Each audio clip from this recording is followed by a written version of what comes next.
For decades, the weight loss industry has promised the same thing: a new diet, a revolutionary supplement, a breakthrough exercise program.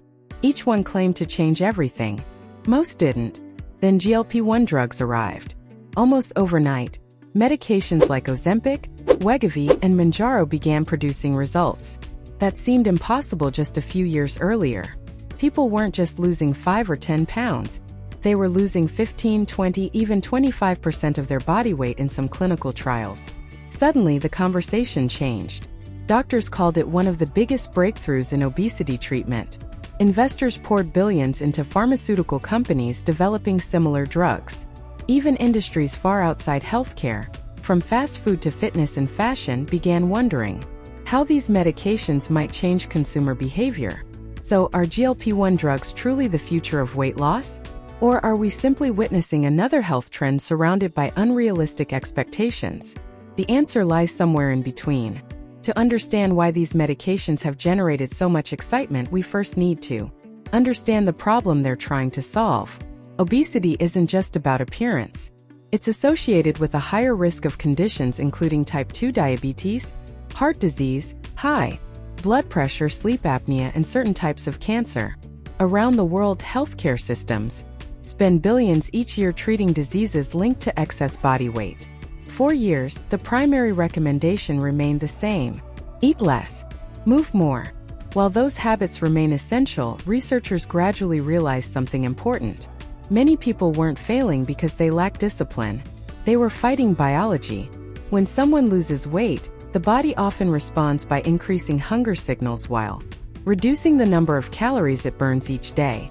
From an evolutionary perspective, that's a survival mechanism designed to protect against starvation. Unfortunately, it also makes maintaining weight loss incredibly difficult. That's where GLP-1 medications change the conversation.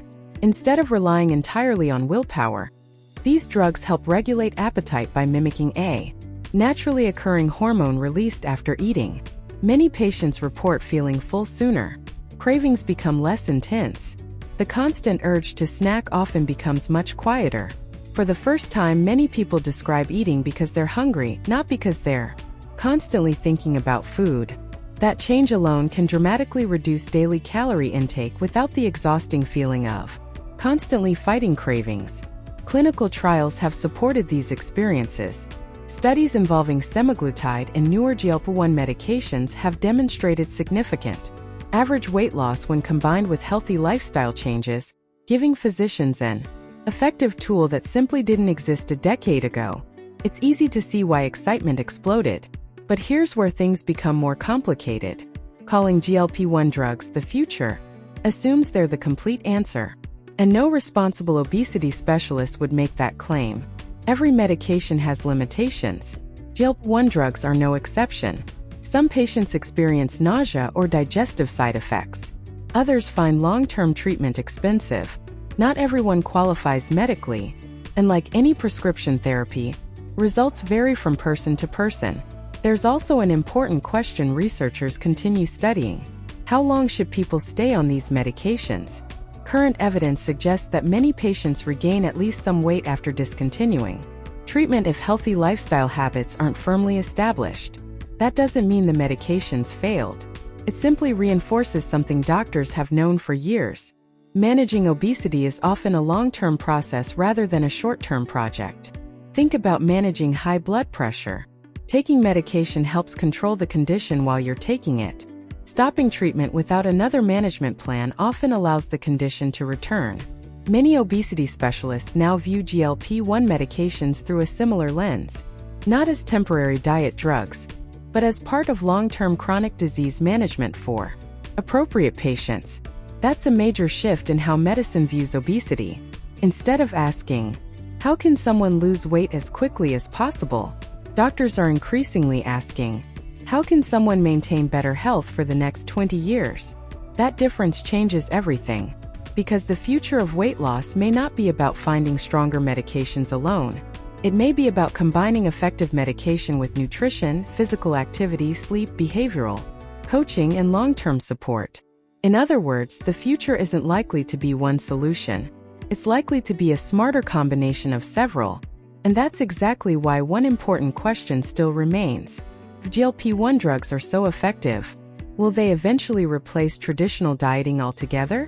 The short answer is no.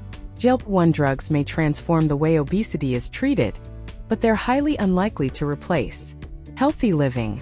In fact, the biggest misconception about these medications is that they eliminate the need for good nutrition and exercise. They don't. Doctors consistently recommend combining GLP-1 therapy with lifestyle changes because the medication works best when it's part of a much bigger plan. A balanced diet provides nutrients that no medication can replace.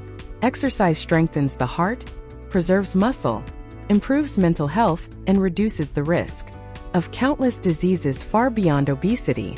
Sleep influences hormones that regulate hunger and recovery. Stress management affects eating behavior more than many people realize. No injection can replace those foundations.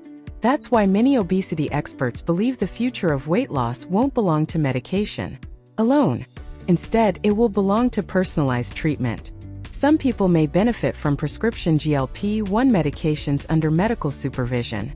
Others may achieve excellent results through nutrition coaching, structured exercise, and behavior change without ever needing medication.